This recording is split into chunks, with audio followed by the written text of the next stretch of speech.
All right, so I got the K&N drop-in performance air filter for the new truck. Got the air assembly housing off. Very, very tight screws. Very, very tight right there. But let me show you something over here.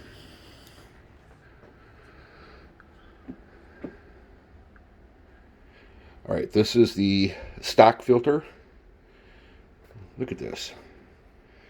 I've never seen this extra layer of whatever this is, air filter material on there. And then the K&N here, good to go. Looks like it's going to be a perfect fit. Drop in. 50,000 miles before I have to change it out or oil it again. Cool. I'll get it put in. Alright, got it installed. Had to use an 8mm deep well socket.